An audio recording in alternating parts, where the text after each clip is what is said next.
महाशिवरात्रीची व्रतकथा. फाल्गुन महिन्याच्या कृष्ण पक्षातील चतुर्दशी तिथीला महाशिवरात्र साजरी केली जाते. पौराणिक मान्यतेनुसार या दिवशी भगवान शिव आणि माता पार्वतीचा विवाह पार पडला होता.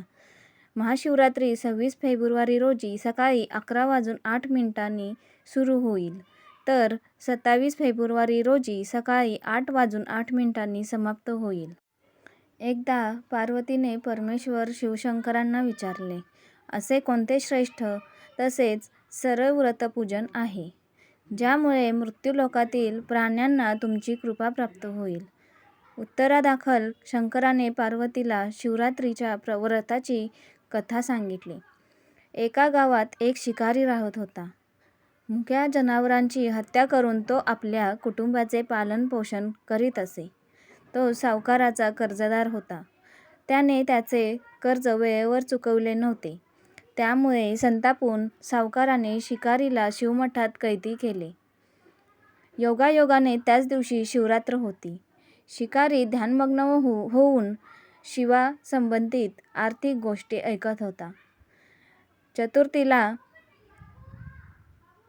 त्याने शिवरात्रीची कथाही ऐकली. सायंकाळी सावकाराने त्याला जवळ बोलावून कर्ज फेडण्याविषयी विचारले. शिकारी दुसऱ्या दिवशी सर्व कर्ज फेडेन असे वचन देऊन कैदेतून सुटला. आपल्या दिनचर्येप्रमाणे तो जंगलात शिकारीसाठी निघाला.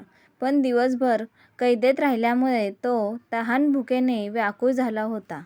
शिकार करण्यासाठी तो तलावाकाठच्या बेलपत्राच्या झाडावर मचाण बांधू लागला. बेलवृक्षाच्या खाली बेलपत्रांनी झाकले गेलेले शिवलिंग होते. शिकाऱ्याला मात्र ते माहीत नव्हते. मचाण बनविताना त्याने ज्या फांद्या तोडल्या त्या योगायोगाने शिवलिंगावर पडल्या. या प्रकारे दिवसभर उपाशी असलेल्या शिकाऱ्याचे व्रतही झाले आणि त्याच्याकरवी शिवलिंगावर बेलपत्रही वाहिले गेले. एका प्रहारानंतर एक गर्भिणी हरणी तलावावर पाणी पिण्यासाठी पोहोचली. शिकाऱ्याने आपल्या धनुष्याने तिच्यावर नेम साधलाच होता. तितक्यात ती हरिणी बोलली, मी गर्भिणी आहे. तू एकाच वेळी 2 जीवांची हत्या करशील. हे योग्य नाही. मी आपल्या पिलाला जन्म देऊन लवकरच तुझ्या समोर येईन, तेव्हा तू मला मार. शिकाऱ्याने धनुष्य बाजूला ठेवले आणि हरिणी झाडाआड लुप्त झाली. काही वेळाने दुसरी हरिणी तेथून निघाली. शिकाऱ्याच्या आनंदाला पारावर उरला नाही. त्याने तिच्यावर नेम साधला. हे बघून त्या हरिणीने त्याला सांगितले की हे पारधी, मी एक कामातुर विरहिणी आहे. आपल्या प्रियेच्या शोधात भटकत आहे. मी माझ्या पतीला भेटून लवकरच तुझ्याजवळ येईल. शिकारीने तिलाही जाऊ दिले. 2दा शिकार हातातून गेल्यामुळे तो चिंतित झाला. तेवढ्यात एक हरिणी आपल्या पिलासोबत तेथून निघाली. शिकाऱ्याला जणू सुवर्ण संधीच मिळाली. त्याने धनुष्यबाणाला बाण लावला आणि बाण सोडणार तेवढ्यात ती हरिणी बोलली, हे पारधी, मी माझ्या पिलाला त्याच्या वडिलांकडे सोडून लगेच येते. यावेळी तू मला मारू नकोस. शिकारी हसला आणि म्हणाला, समोर आलेली शिकार सोडून द्यायला मी काही मूर्ख नाही. याआधी मी 2दा शिकार गमावली आहे. माझी मुले तहान-भुकेने व्याकुळ झाले असतील. उत्तरादाखल हरिणी म्हणाली, जशी तुला आपल्या मुलांची काळजी वाटते आहे तशीच मलाही वाटत आहे. त्यामुळे मी फक्त काही काळ तुझ्याकडून जीवदान मागत आहे. माझ्यावर विश्वास ठेव. मी लगेच परत येईल. हरिणीचा तो व्याकुळ स्वर ऐकून शिकाऱ्याला तिची दया आली. त्याने तिलाही जाऊ दिले.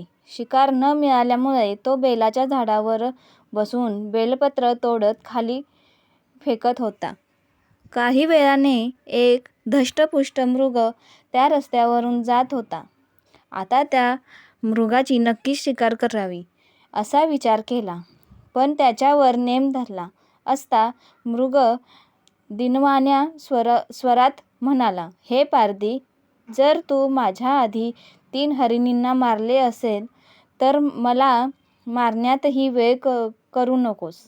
म्हणजे त्यांच्या वियोगात मला एकही क्षणाचे दुःख सहन करावे लागणार नाही.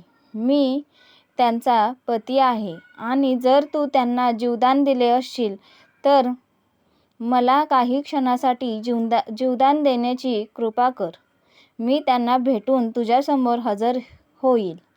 मृगाचे बोलणे ऐकून शिकाऱ्याच्या डोळ्यासमोरून संपूर्ण रात्रीचे घटनाचक्र आले. त्याने सर्व कथा मृगाला ऐकवली. तेव्हा मृगाने सांगितले, माझ्या 3ही पत्नी येथून वचनबद्ध होऊन गेल्या आहेत. मात्र त्या माझ्या मृत्यूनंतर आपल्या धर्माचे पालन करू शकणार नाहीत. त्यामुळे तू मला आता जाऊ दे. मी त्यांच्यासमवेत तुझ्यासमोर हजर होतो. उपवास, रात्रीचे जागरण तसेच शिवलिंगावर बेलपत्र चढविल्यामुळे शिकारीच्या हिंसक हृदयाचे निर्मल हृदयात परिवर्तन झाले होते. धनुष्य त्याच्या हातातून निसटले. शिवाने त्याच्या हृदयात बदल घडवून आणला. त्याला आपल्या भूतकाळातील कर्मांचा पश्चाताप झाला. थोड्याच वेळात मृग